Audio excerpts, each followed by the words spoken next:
Morning, good afternoon, and welcome to this webinar titled Sustainable Aviation Predictions for 2024. Thank you very much for joining us today.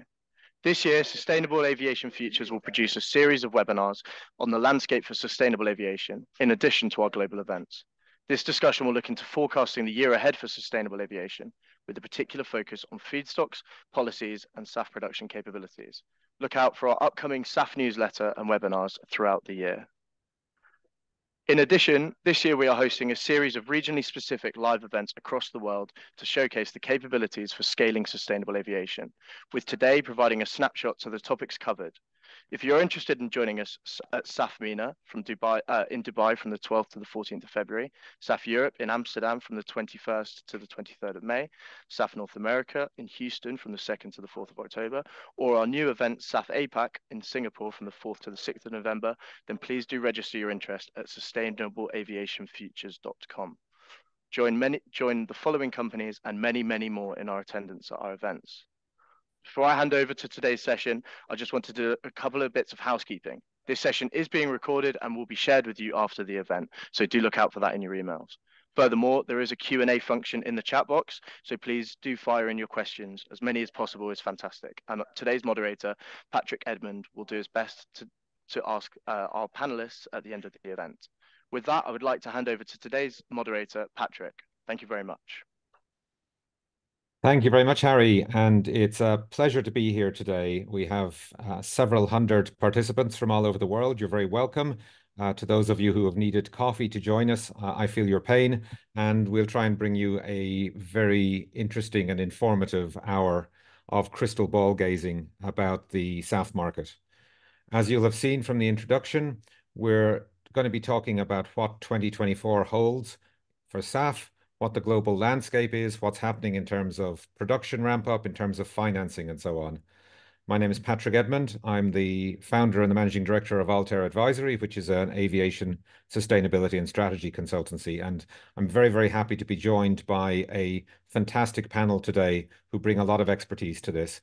I'll introduce them very briefly and we'll hear more about them and from them in the next few moments. So Aaron Robinson is the Senior Vice President for Sustainable Aviation Fuels at International Airline Group. Jim Spaeth is the Program Manager for Systems Development at the United States Department of Energy. Ulrike Ziegler is the President of Impact on Sustainable Aviation. And Graham Noyes is the Executive Director of the California Low Carbon Fuel Coalition. You're all very welcome and thank you for joining us today. So let me kick things off without further ado. Let's try and set the scene. Thinking about the decarbonization landscape for aviation in 2024 and the plans for scaling up of SAF production capabilities, where are we? What's happening? Aaron, do you want to kick off? Yeah, happy to. Thanks, Patrick, and good morning, afternoon, and evening to everyone. I think this year is going to be like many other years in a lot of ways, in fact. It's going to be full of surprises. We're not going to be going in a straight line, but we are going to see continued progress. And presumably, I think as well, we're going to see as a big theme of that accelerating progress. So one of the things we've always seen over the years has been things move slowly in terms of developments. But when you look back and you realize how far we've come, in fact, it becomes quite tremendous in terms of how far and how much does get accomplished. In particular, I guess for this year, what I'm looking for in particular is more clarity from different governments around things like regulations or mandates to come in, and then to see how that ultimately impacts the market. And in particular, one of the things that I've been studying and observing the last few years has really been, in some sense, kind of European airline overrepresentation in the market ultimately. On my LinkedIn, you'll see a recent post, in fact, that demonstrates that in 22, 74% of the world's SAF was bought by European airlines. The early results, as I've been looking at 23, were that number actually went up, not down. And in the long run, we need to have that number decreasing as other airlines in the rest of the world, in fact, scale up their SAF use. So long run, that's what I'm looking forward to. But for 24, it's ultimately around continuing to accelerate and execute. That's great, Aaron. Thanks for that. In terms of how the production is building, Jim, maybe I can ask you, how do you see SAF production coming on stream? Is it as expected? Well, not surprisingly, I think rural world construction takes a little longer than we all hope. Schedules are not always met, but a great data point last week, LanzaJet had a grand opening on January 24th. So a terrific event for the industry to take some cheer around, and congratulations to that entire team and their long history of getting to where they are now. But many plans keep getting announced. There's robust purchasing going on by airlines all around the world. And some plants that are physically under construction are just taking a little longer than one would hope. There are shortages in labor. Just manufacturing itself is often taking longer than one would have hoped. I think we still have a lag effect from COVID in terms of labor shortages, construction backlogs, companies coming back up to full speed in terms of operation, and unfortunately costs going up that often exceed inflation. So there's those lingering effects from COVID, but I think there's tremendous optimism across the entire supply chain.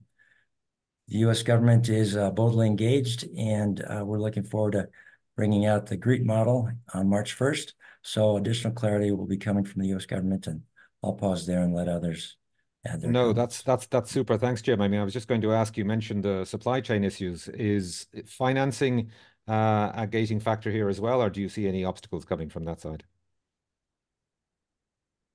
Well, unfortunately, there's great risk, of course, in the value chain, and the risk needs to be shared. So I think we need to try to continue to expand the round of different players that are willing to get involved and take participation in that risk. The U.S. Department of Energy hosted actually a financing workshop just back in November, and we had tremendous participation and a lot of new players. We actually had, out of almost 200 attendees, we had a third that were financiers from around the world. And so we're hoping that that is opening the door and providing some education that's going to bring new players into the market. Okay. Speaking of finance, maybe Ulrika, I can turn to you. You're president of Impact for Sustainable Aviation, and if you want to take a moment just to explain what that organization is, that'd be great. But I'd like your thoughts on the financing aspect of SAF. Yeah, I mean, how much time do we have, right? That's a question. And firstly, good morning, good day to everyone on today's call. Just briefly on Impact, we're an NGO with currently more than 40 members, mostly major aircraft financiers, lessors, academia, consultancies. Our key aim is to ask for more transparency, more standardization when it comes to emissions reporting, but also, and that's what we consider one of our key missions going forward, is enabling the funding of SAF, because that's where we see definitely a shortfall. And that leads, very well into your question. I mean, honestly, on the finance side, I don't see that the pace is picking up. When we talk to our 41 members, we're kind of eyeing each other, say, what are you doing? And most of them come back and said, listen, this is way too risky for us. Too many uncertainties. It's the feedstock, it's the offtake. Do we get renewable energy enough amounts? Economics of the project, the policy landscape, and that's only to mention a few. And as it was said by the previous speakers, it's also costs have gone up. So another thing that adds to the economics of the project. And so I dare say, from a traditional project finance perspective, we'll be sitting on the side until most of the boxes are ticked. Interestingly enough, and I think that's something we need to raise. And what indeed was very well received, the seminar that was done in New York, I had very good feedback on that one, because what we're doing, also as financiers, and this is not finger pointing, but we look at the wonderful trajectories that tell us we have like 56% decarbonization coming from SAF, and then all kinds of reduction through say it hydrogen, be it electric propulsion, and energy savings or efficiency gains, I should say. Having said that, what we, I think, as an industry need to do is do a stock take. Where do we stand? And is whatever's in the pipeline in line with projections? And honestly, I don't see that. NPP has done a very good study that has come out last year, and they're saying we would need 300 to 400 plants operational now to meet our 2030 targets, right? And we're nowhere near. I mean, we're picking up pace, I get it, but I think we need more cooperation, more collaboration across the broader value chain to understand the pain points, to design mitigants, and that's from policymakers to finance to producers to technology. So everyone who has a say in the whole equation. So lots of work, I guess, that needs to be done. But I also want to give it a positive spin. The fact that we're talking, that we're having this seminar, that already shows that we're connecting more intensively and understand or try to understand each other's pain points. That's great, Ulrika. Thank you very much. When you mention stock take, incidentally, do you mean like every 5 years or some periodic stock taking to see whether we're on track if or how not far earlier? off? Yeah, because honestly, I think we need to make ourselves honest, right? Because in one way or another, if we don't deliver on our plans, I guess the regulators will do it. And it will be regulators, in Europe, potentially in the US. But we need to live up to reality and can't just, continue to live our dream of these wonderful trajectories. We need to have a plan B in case things go the other way. And I guess if we're talking about trajectories, Graham, I think you and Erin organized what may perhaps have been the first SAF investor event back in, 2017 or something. So if you go back to ancient history, how have you seen things evolving, for example, but since then up to the investor event that Jim was just talking about late last year? Right. Thanks very much, Patrick. And thanks to Sustainable Aviation Futures for all this great work and bringing us together today. Really, really glad to speak to these issues. And I was, as we talked about investment, I was thinking back to the event that Erin and I coordinated with others in San Francisco 6 or 7 years ago. And we have come a long way in that respect. The conversation is a lot more mature. We have, unfortunately, the gallons haven't grown nearly as much as the conversation has. I think the panelists have done a great job of identifying some of those reasons. And my work in this area really focuses on the policy side, particularly U.S. state policy, aligning that with U.S. federal policy, and ultimately international policy on the CORSIA front. And I think that it really was a watershed event that DOE held in New York in terms of the maturity of the discussion there, and the amount of money in the room, which is a good indicator out there that folks are really interested. But the kind of one of the crucial gaps we need to close is the policy gap. That's where I work. And in particular, we have sort of U.S. policy, very incentive-based. I think we'll see a breakthrough this year on several fronts there. We're working now with all the great incentives built into the Inflation Reduction Act that are coming to pass. Those that are now being sufficiently described through guidance documents in order to know what qualifies and what doesn't qualify. And those then become operational. We have also clean fuel standards that are additive on the state level. We've got them in California, Oregon, and Washington already. We have another 4 states in Michigan, Hawaii, New York, and New Mexico. Those are all active bills already. But the question is how much, particularly tax credits, what the number is on those once you've got the carbon intensity nailed down. Clean fuel standards move with the market. The federal renewable fuel standard moves with the market. And so as the panelists have been speaking, I think clarifying what those ranges are, making investors confident those are real values. Those are some of the crucial things that we have to do this year to really achieve those ambitious goals we have in terms of volumes out there. I guess I'll recognize the importance of policy clarity on this, and a couple of you have touched on it already. Just to pick up on what you were saying, Graham, and this is for anybody, in terms of policy, for example, on the US side, there's certainly a wide mosaic of different incentives.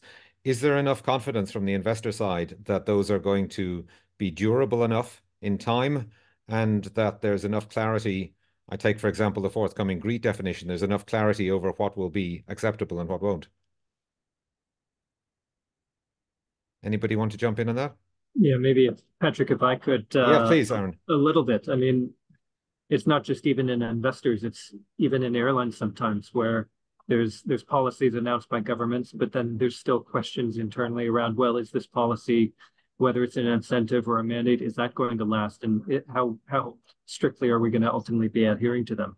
And I think that's really, what leads to this kind of gap, right, between talk and action ultimately, because there's uncertainty, and anything that creates that uncertainty creates a hesitance and an ability to freeze. I mean, one of the things I asked when I interviewed and moved from the US over here to Europe and to International Airlines Group, one of the things I asked when I was interviewing was, what's the standpoint? What's our take around risk? You know, are we willing to take risk? And I was answered pretty quickly that the biggest risk is to do nothing, in fact. And that's ultimately what I think we have to remember. I mean, here at IAG, last year, we believe we used the third most SAF globally, but it was just under 1%. And that's not going to be enough. We know we have certainly got quite a ways to go in terms of accelerating and enhancing that, but it's that supply, there's a lag, right? There's a lag in terms of when it's going to come online for us ultimately. I think Ulrika is right when she says that if you don't have voluntary action, then regulators are going to make it mandatory action ultimately. And I think that in some ways can be a positive thing because it pushes everyone together. No one wants to go and take voluntary action if your competitor is not going to go and do it too. Yep. And if you're able to do it simultaneously in that manner, then that helps. Maybe it's less efficient, but it certainly can help and accelerate that path versus just going quite a bit slowly, which is really, let's say, the first decade or so of SAF entirely. Sure. And actually, I'll just echo what you said, Aaron. I mean, I spoke a couple of months ago to the head of a large aviation trade association who said, well, I don't want to say this publicly, but I'd really like a very strict mandate because that would keep a level playing field and wouldn't cause those who are taking on more SAF to be economically disadvantaged. Absolutely. So Absolutely. I guess, you know, the old debate about carrots versus sticks and so on is one we hear very frequently. But is an all carrot or all stick diet going to be successful here, or do we ultimately need some combination of both? Anybody who'd like to respond? You know, if okay, let me jump in. I think, you know, there's lots of bashing, there's lots of finger pointing saying this is, you know, superior to, you know, the IRA, superior to what we have in Europe. But I think we need to acknowledge that both have pros and cons, certainly, you know, for us as financiers. For us, it's super important to get some kind of certainty, right? I mean, for project finance, we're putting our money up 10, 15 years and beyond. And, you know, unless we are sure we get, you know, that the money is being invested in a proper way, that we get, you know, the cash flow development that we think, you know, the project needs, we're not going to put our money up. I think people need to be aware of that. You know, so let me start on the IRA side, and it's great what the US has done. I think that resonates very well with Europe.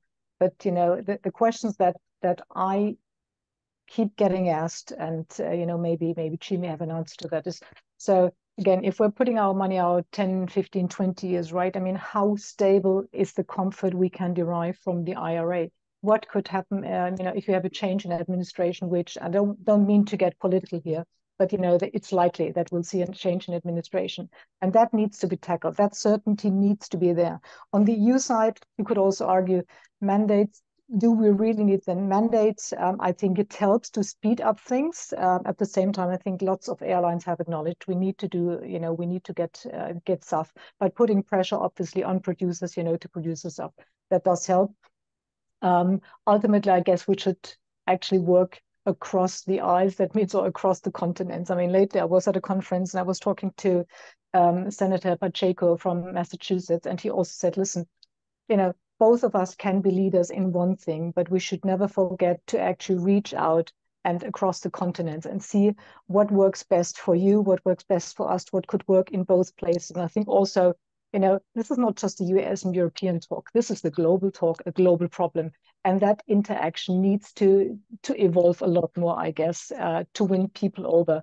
Because obviously, if we're stuck here in Europe with the mandates, I mean, other airlines will, you know, might have a competitive advantage. And I guess we should, as an industry, be honest and say, listen, let's work together and collaborate and cooperate. And many of my colleagues have heard me say that over and over again, but I think it has never been as important as in today to make sure that we actually share the information, share best practices, and advance the systems that we currently have. Thanks, Ulrika. And Jim, I don't mean to put you on the spot, but you know, in terms of policy certainty and so on, what could you say to an investor asking about that? Well, I'll offer that the US RFS has created the largest biofuels market in the world and been very successful. Now with the IRA, we have more of an incentive-based market and more clarity is coming. However, it's certainly not the DOE's role to make policy or to enforce policy. But I'm well aware, I'm sure you're all well aware that I think industry is not comfortable with the time phases of the current IRA laws. And so I believe they're working hard with Congress to try to change that. So I'll have to leave that to industry, working with those policymaking bodies and see what can come out of that. But I'd like to add a few things. A tremendous thanks to Graham and all of his colleagues that are working across the states, making LCFS a reality. And that's a tremendous benefit, a tremendous, I think, game changer for different states that's going to help decide where production occurs and where uptake occurs. But to Ulrika's point, we also are in constant conversations and evolving conversations around the world on this topic. We're not just talking or paying attention to the EU. We're talking to Asia and South America, Australia, and those conversations are really spinning up to where we all of these parties want to be part of this conversation to create global markets, because certainly these can't be national markets to be successful. So there's great interest, great incentive, and we are very happy to continue that dialogue and see how we can help each other, see how we can help grow these markets, working with private industry and working with governments. And there's a number of international organizations. I'm involved with some that are taking place in those conversations, and that's only going to continue. So our door's open. We look forward to ramping up that conversation further. And at any point, my door is open, my phone is available, and we're looking and proactively trying to promote those conversations. That's great. Thanks, Jim. And just a question, I guess, since we're talking about policy measures, Graham, if I can just come to you, California has really led the way in terms of state-based incentives and state-based measures in this respect. How do you see the, let's call it the durability or the timescales associated with state policy? Well, thanks. I think it is really a state by state situation out there, and it's interesting. One of the things I've been able to do with the Low Carbon Fuels Coalition is go to lots of different state legislatures and be in different discussions. It's really remarkable to hear Ulrike reference Senator Pacheco from Massachusetts, where they're considering a clean fuel standard bill and have one pretty far along. Just to hear what a sort of small world this is with folks working on it.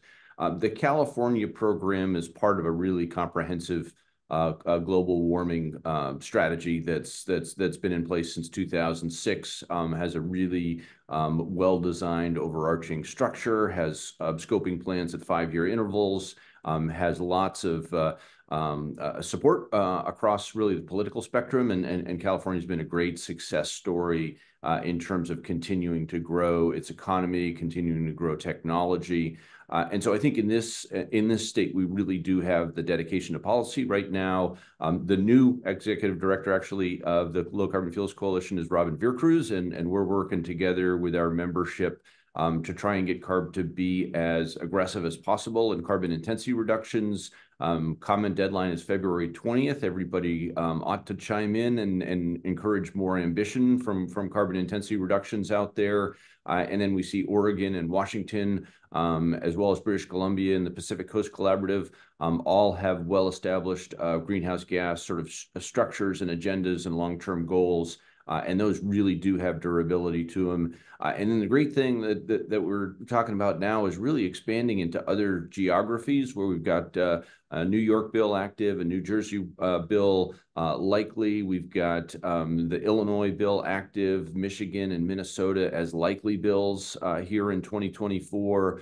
We've got the opportunity for all of these jobs and economic developments. And those are things that really plant these as durable policies. And also a growing, though I still say lagging, recognition in the U.S. of the climate disasters we're experiencing and the real costs of not doing something. Unfortunately, we're experiencing out here right now. And so hopefully that's going to create that durability that's going to close that policy gap with really dedication to policy and more really political cohesion around it, which is what I think we need.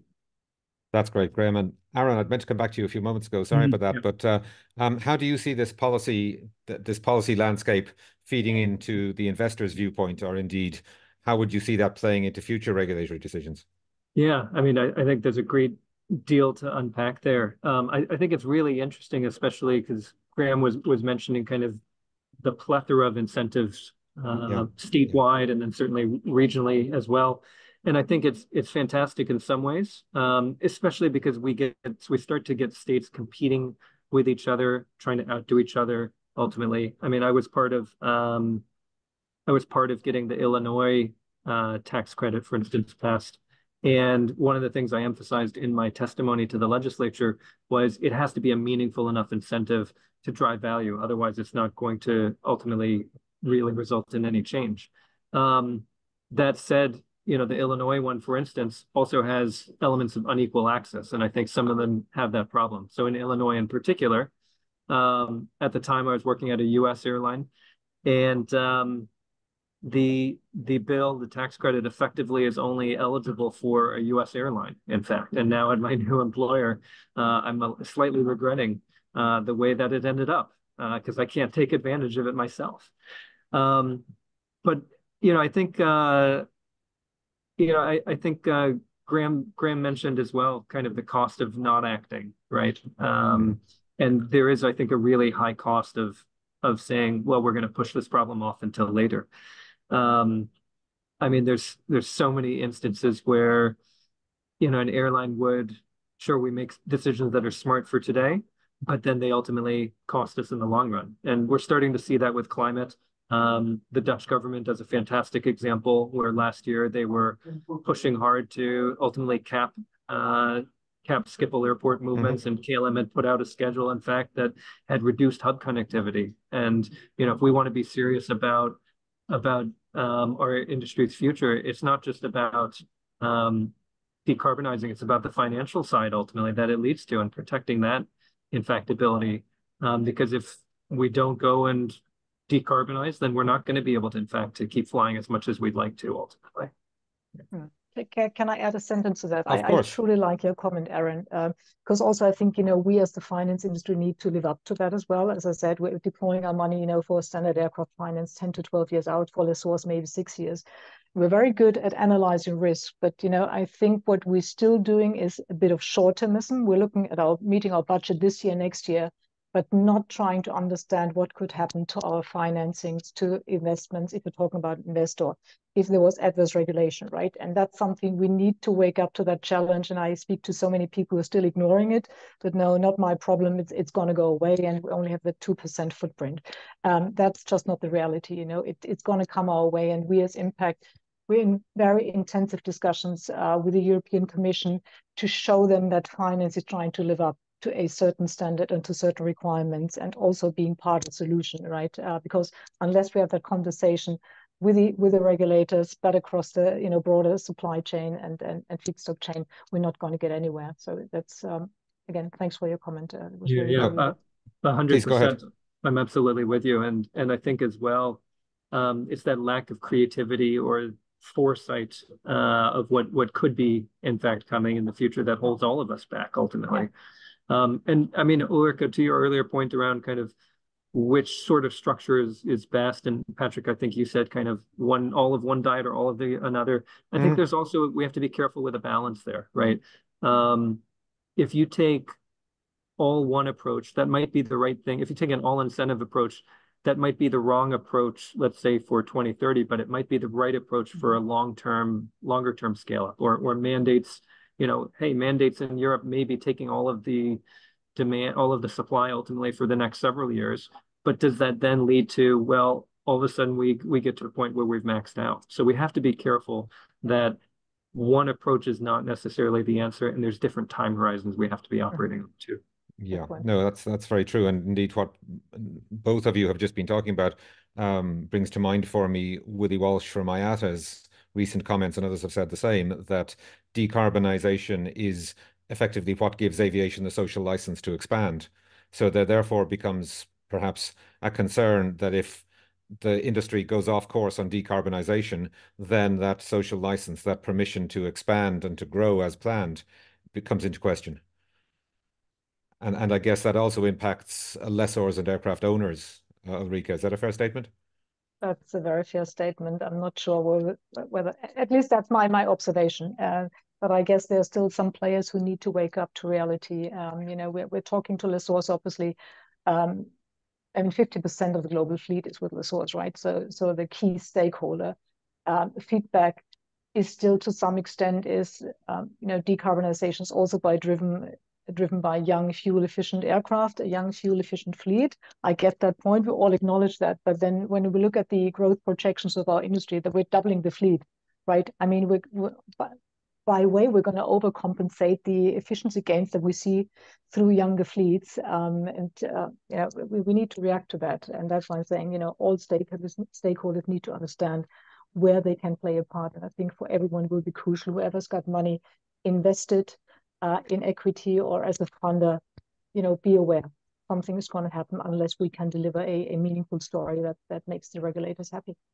Sure. And if I can just put you on the spot for a second, Ulrike, because we didn't talk about this in advance, but how are lessors thinking about SAF, for example, at the moment? To what extent are they thinking about being directly involved, or are they just watching this and they're not sure how to participate? How do you see it?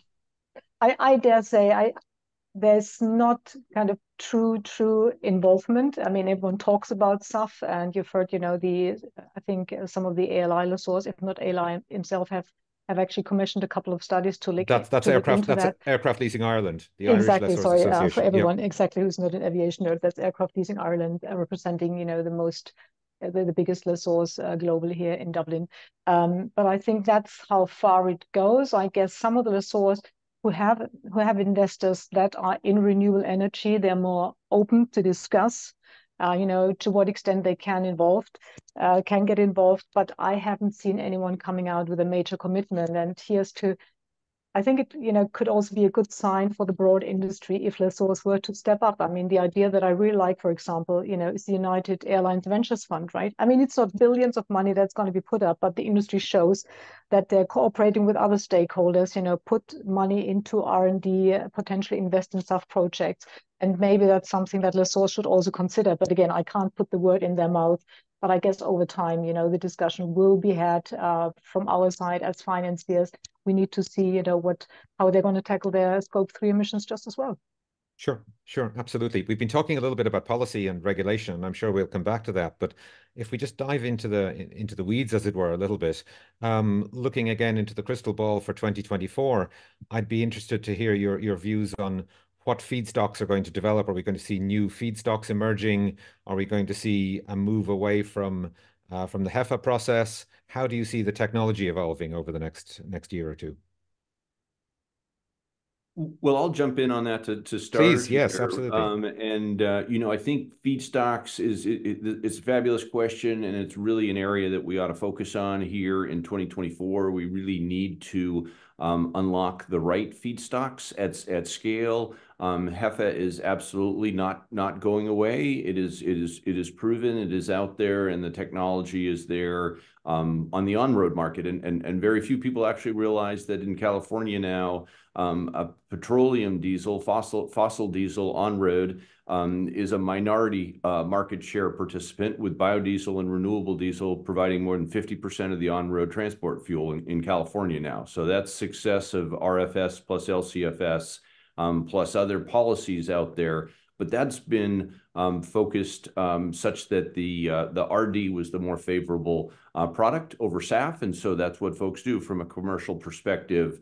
We've got big questions in this California rulemaking. How far can we go with crop-based biofuels? Are there unintended consequences from there? I think industry really needs to invest enormous time. I really tip my hat to DOE and Argonne and Michael Wang for the work they're doing. We see criticisms out there, concerned about land use change. I think we've got great potential for crop-based biofuels, as well as forest biomass, particularly where we've got overloaded forests here where I live, and in many other places.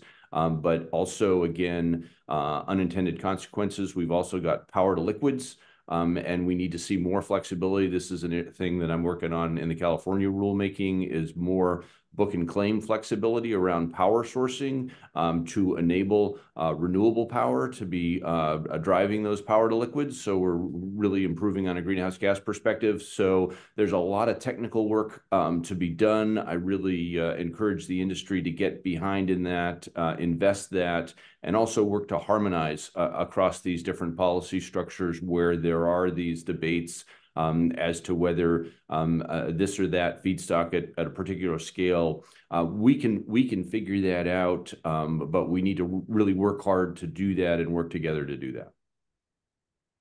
That's a really good point, Graham. And you talk about harmonization, and especially in a context of book and claim, as we see emerging, it becomes even more important. So we've seen book and claim already being pioneered to some extent by the business aviation community. Here in Europe, the European Commission is studying the potential use of book and claim for the future. You'd mentioned land use change and argon and others, and obviously the newly defined GREET parameters or GREET model for life cycle assessment is going to be coming out in a month or two. Is there a danger that there will be a failure to harmonize internationally, which will cause problems, for example, for international book and claim? Or are you, all of you, more or less confident that we'll find a way to get a level playing field there? Well, unfortunately, I'm sure we will not completely harmonize because we've never seen the world in perfect harmony out there, and fair point. I don't expect to anytime soon. But I think we need to have as much as possible connectivity and communication and respect and public process to work through these things. And skeptics on all sides, I think, need to do everything they can to really make decisions that are scientifically based and data based, and have that public engagement. And then we need to just have, essentially a functional level of harmony, even though there are going to continue to be, different approaches, different methodologies. Everybody's not going to get agree to the same life cycle analysis, and everybody's not going to come to the same conclusions. But greater harmony, I think, is what we're striving for there. That makes sense. And Aaron, if I could just ask you, as a big off-taker, and you've had experience on both sides of the Atlantic now, how do you see this question of harmonization, especially in a book and claim context? Yeah. I mean, I think we definitely see that there's going to be different types of SAF, both technology, but then also feedstocks flowing and prioritizing different regions, right? PTL is going to be prioritized in Europe. HEFA is going to be underrepresented in the UK, for instance, where I live now. Ethanol is going to be overrepresented in the US. I mean, all of these things are driven by politics. And as long as I think there's policy that is incentivizing them in the right way, as opposed to restricting markets, I think that can be valuable. Because then that's a push rather than a push away, let's say. And I think ultimately we know that we're going to need all of these solutions on the table. It's not a matter of this feedstock or that one. It's all of the above. It's a matter of how do we prioritize them, how do we advance them quickly, and also how do we do it in the right sequence, right? Ideally, what we would be doing is going and doing the cheapest options first, getting those kind of maximizing out, and we're sort of on that path with HEFA. But we need to see alcohol to jet. We're one of the LanzaJet, in fact, off-takers off of the new facility. We need to see alcohol to jet and Fischer-Tropsch really advance quite a bit first, I think, before ideally power to liquid really goes and takes a lot of steam and attention. We're not seeing that yet. Instead, it's been really a focus on get power to liquid moving now, perhaps a bit prematurely, So Jim might have even the best views of all of us. Okay. Well, I'm not sure what the best views, but I'd like to jump in here if I could. Please. So hopefully the REIT model will be helpful in that area. I can't predict exactly what it's going to spell out, but we'll have it here very soon. They're working hard to finish that up. But there is this awareness globally and a cry across industry and the private sector in particular about the concern about harmonization, about how do we do carbon accounting and LCA models. So there's a tremendous emphasis on that. And I'm aware specifically this year that there's going to be an activity under the G20 and hosted by Brazil in late May, a meeting on this very topic. But across the industry, across the world, this is absolutely a critical area that is the basis for how we do our policy. And so I'm hoping that we can come together and really put additional emphasis on this, that between CORSIA and the IRA, various applications of the rule, GREET, et cetera, the various models, that we can really take time to see if there are differences in the models, why they're different. Is it our assumptions or what? Often we've done studies in the past on the IEA Bioenergy Technology Collaboration Program. They've done some tremendous work comparing models in, say, Europe, Canada, the US, and Brazil. And when they get down into the details, they often find out that it's not so much that the models work differently or produce different results, it's that the input factors, the assumptions differ, and therefore the results differ. But if we could agree for a given set of cases on what those assumptions were, the models work very much the same. So I think that gives us hope and confidence, but we need more work in this area. And the GREET model should help. There's effort and interest across the globe in that. Even the IEA from Paris is interested in trying to create potentially a global GREET model, some answer to the differing models being used across the world. It's going to take a while to get there. In addition, though, I'd like to jump back to the feedstock question if I could. Sure. HEFA is the current player, the big player. We expect that to be the fastest uptake. But as Graham mentioned, ethanol is going to be a tremendous player in the US, and Aaron mentioned, they are extremely interested in this market. They'll be pursuing it aggressively, but we need all feedstocks eventually to reach our goals. There's a lot of focus being put on at the moment on looking at the opportunity of waste feedstocks and the various types of waste in terms of the next major feedstock to be produced. Could be primarily on waste, but we need dedicated feedstocks, dedicated energy crops, ag residues, et cetera. And I'll mention that the 4th revision of the billion-ton study will be released very soon here in the next few months. And that is looking at it through the lens of sustainability. So not just are feedstocks available, but can they be produced sustainably?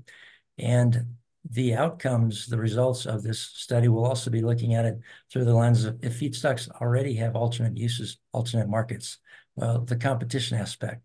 So the sustainability aspects and the competition aspect are being looked at very heavily, and the results will be reflected through those lenses. And so I think that's going to be a very helpful product for the US and hopefully an example for the world to follow. And we'll see that very soon.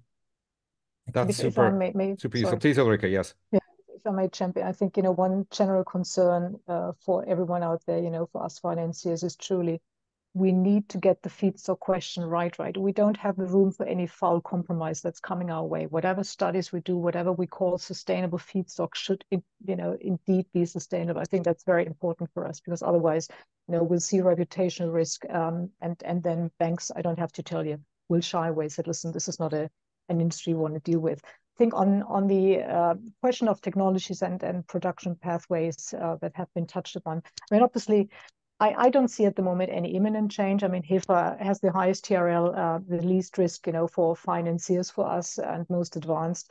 And I think the industry as such acknowledges it's working and it's out there. Having said that, I also very much appreciate the progress we see with the commissioning of the Freedom Pines plant. It's called exactly Landschaftsjet. It seems they have a very versatile technology, and I hope that's really proving whatever the promises are, for other people to really learn their lessons. That listen, that is something that we can replicate. So there will be a shift over time, and we need to be mindful that we're not losing sight of that. We need to act now to get that shift in place, right? I mean, it usually takes anywhere between 4 to 6 years to get a plant up and running from the first sketches to really commissioning. So we must not lose any time. And I had a very interesting discussion the other week with 2 SAF producers, one from Portugal and one from Spain. They're working on the HEFA, but they also said, listen, I mean, obviously, where we are, we have renewable energy at our hands. we are already exploring PTL. That's going to be our next step. So I thought that was quite, foresightful, saying, listen, we're not stuck with HEFA. We acknowledge there's limitation and we need to invest time and money now to make sure that PTL is ready whenever we need it. I think that was a very, very good comment from these guys. That's very good input. And equally, Jim, what you were just talking about, having the multiple pathways rather than having one silver bullet seems to be a way forward. One question which comes to my mind in that case is, for example, for investors, they're trying to get a sense of what the revenue stream is going to be, therefore what the pricing is going to be for SAF contracts.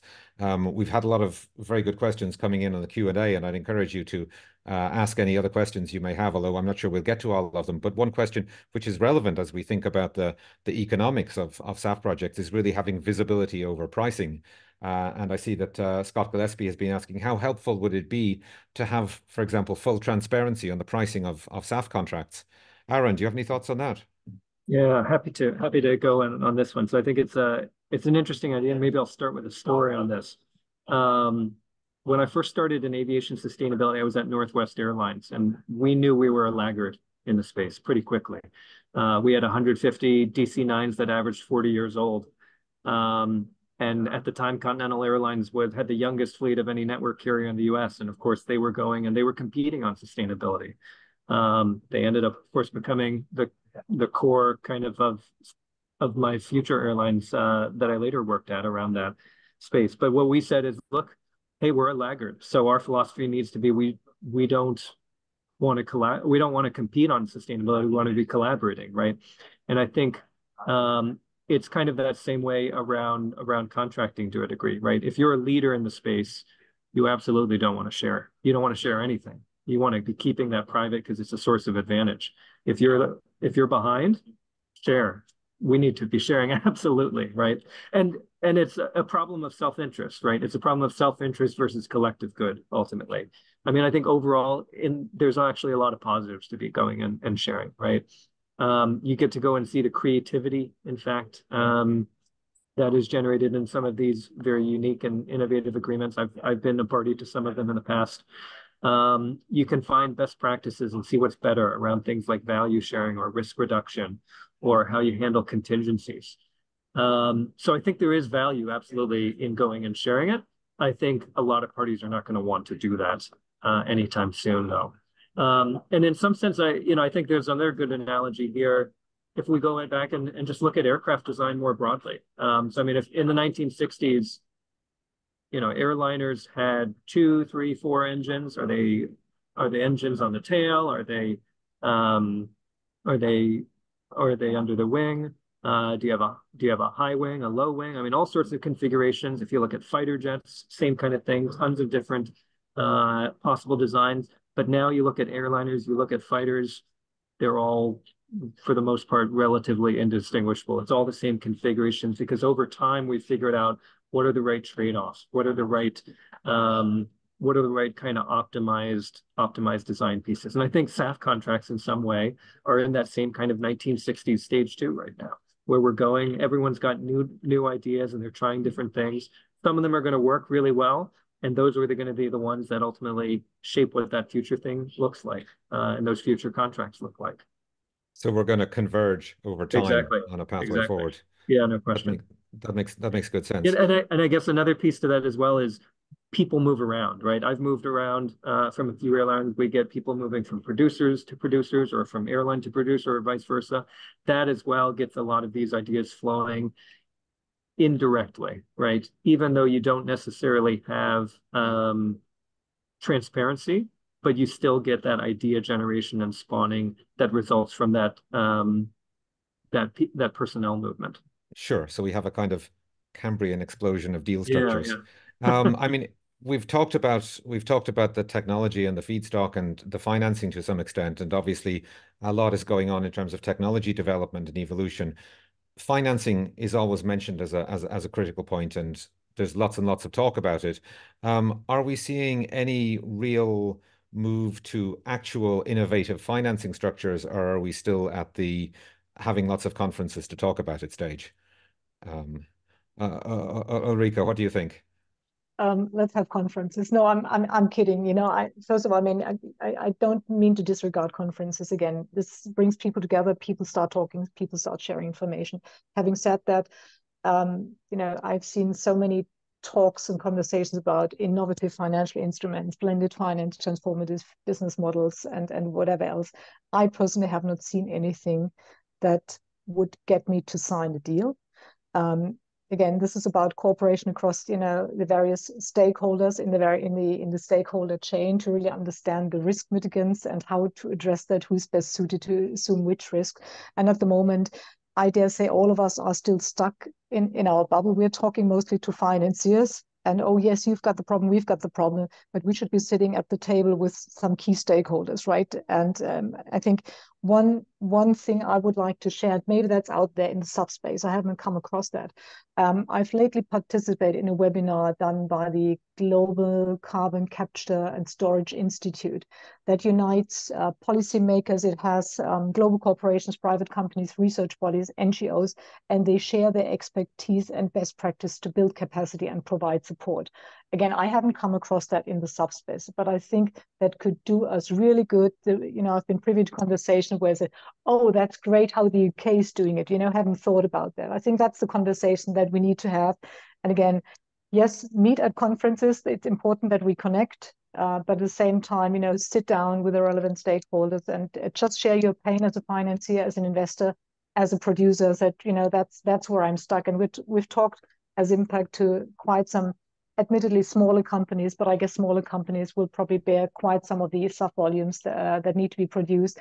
And they're saying, listen, it's easy to get the capital at front. You know, we get to TRL 5, 6, and then the value of death hits, and we can't get access to finance, and we're giving up on our projects, having spent 50, 60, 70 million on the initial studies.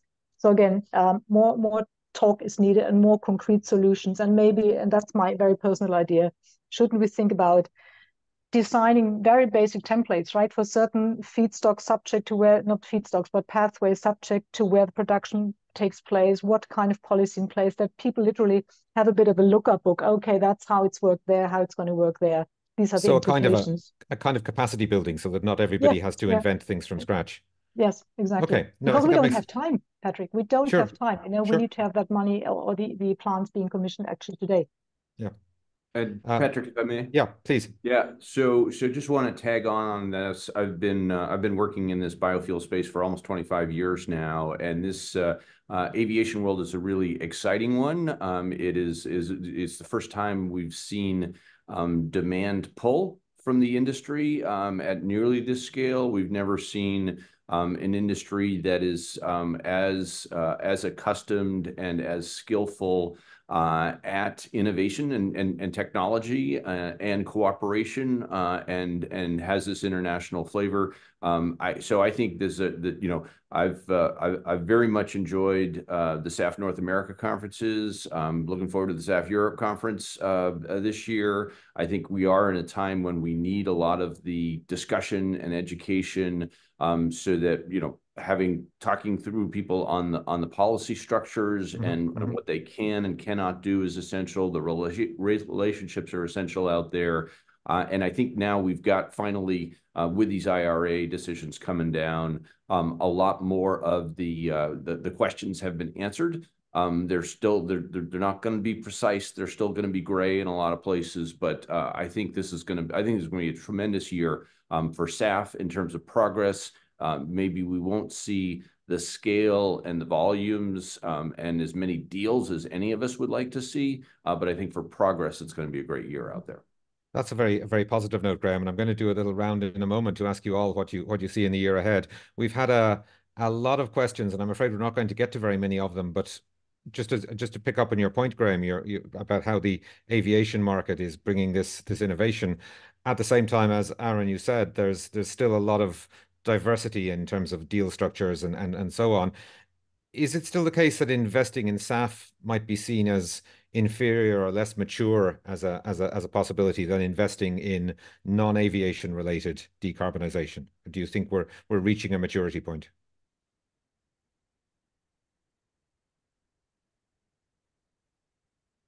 You're on mute, Aaron. I think Ulrich is probably the best on that, but I do agree that we're still not mature, right? We're at the very beginning here. I've told this story in the past before, but you know, I once went to a national park site in Utah, and I saw a solar farm there at this national park site because it's in the mountains. It's cheaper to have that than to build power lines. And it was probably only 25 meters by 25 meters, so not very large. But the sign there said, when this was built in 1979, it was the largest solar farm in the world. And now we have solar energy that's cheaper than anything else, in fact. So we're a long way from getting to that kind of maturity. That's, to me, would be real, true success where we want to get to. So I think there's a long ways to go, in fact. Okay, and I think that's probably a good point to start our wrap up process. I think we could probably talk for another hour, but I'm afraid that's not going to be possible. And I think maybe in another hour we'd get through some of the many questions. Apologies to all of you who are listening, whose questions we haven't been able to answer. But if I could just ask each of you briefly, what do you see in the year ahead? What are you anticipating, or what are you not anticipating happening over the course of the next 12 months or so in the SAF field? And maybe Jim, I'll start off with you if that's okay. Yes, thank you. So I'll hit a couple different topics. First, technology. Technology will continue to advance. We've got so many companies out there working hard, from the earliest technology, HEFA, through power to liquids, and along the entire spectrum. We're seeing investments, and I expect progress will continue to be made. Some of that will be behind the curtain, so we will not have necessarily tremendous visibility into that. But then secondarily, I'd like to turn to policy and carbon accounting and LCA. I think we really need to focus on that in this year, and I would like to see various fora and opportunities, and personally plan to try to engage in those to bring that topic front and center. And then lastly, what we've talked about here many times on financing. Obviously, we need to advance that conversation. So personally, I'd love to chat with Ulrika after this and all of you on the line, and see if we can take the conversation beyond conferences and see what we can do to actually get our elbows, our hands dirty, and see if we can advance that conversation. Thank you. That sounds fantastic. I think we'd all be very much in favor of you succeeding in that agenda. Graham, how do you see things over the next year or so? Yeah, thanks. And thanks for being having the chance to be on this great panel here today. I think that the key four things that we're going to see in 2024, number one is more clarity about policy. What do these policies really mean in terms of euros and dollars out there? I think we'll see life cycle analysis development, hopefully some harmonization there. I think we'll see also development on the book and claim side. I don't know if we'll get harmonization there. I think we'll have a lot of disparity out there still, different structures, and more, a lot of first mover projects coming online, even if they're relatively small scale, to break into some of these technologies as LanzaJet has. And then what I really hope we do see is more cooperation internationally, particularly between US, Brazil, India, and Europe on some of these tough questions. That sounds fantastic. I know we're coming up to the end now, so I'm afraid I'm going to have to be really brief. Ulrika, in a sentence, what are you looking forward to? One sentence, I fully subscribe to what's been said. I don't have an awful lot to add to that. Okay.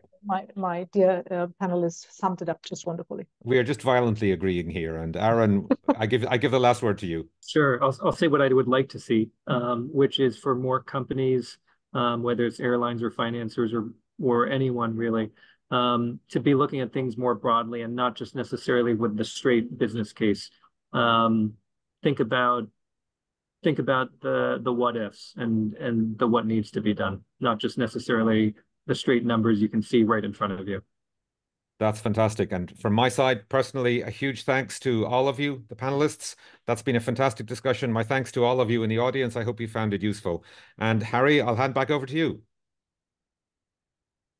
Thank you very much, Patrick, Graham, Jim, Ulrika, and Aaron. Some really fantastic insights. And again, apologies for those who weren't able to have their questions answered. We can share every participant's LinkedIn after this conversation, so hopefully you'll be able to connect and ask those specific questions that you didn't have.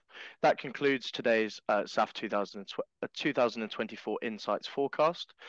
As mentioned earlier, please do look out for our upcoming webinars and our upcoming discussions regarding the landscape of sustainable aviation futures in the next few months, in particular with our European conference coming up. I'm very pleased to announce some of the speakers here today will be participating in that, as well as our global portfolio. So with that, thank you all so much for your time today. Have a great rest of your day, and thank you very much once again.